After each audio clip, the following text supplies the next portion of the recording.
wer von seinem Niva mit unklaren Geräuschen vom Unterboden her genervt wird, die etwas hell klingen und in etwa geschwindigkeitsabhängig sind, kann ja mal schauen hier nach dieser Schutzkappe an den Flanschen vom Verteilergetriebe oder so ähnlich auch an der Hinterachse, Vorderachse und am Schaltgetriebeausgang.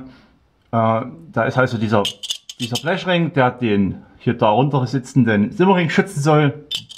Das kann sich hier lösen und dann klappert das so lustig vor sich hin.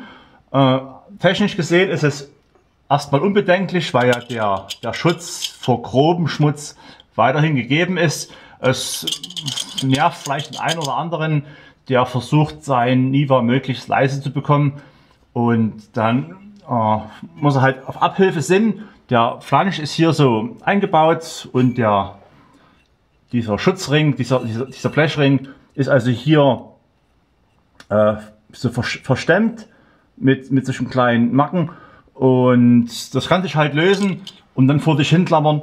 Also entweder baut man es aus und tut es mit Schweißpunkten fixieren, oder man kann auch einfach hier das ein bisschen sauber machen und dann mit einer Silikonmasse oder Silgraflex hat sich da bewährt, das einfach verkleben, so dass man noch an die Schrauben rankommt, aber hier der Schutzring Ruhe gibt.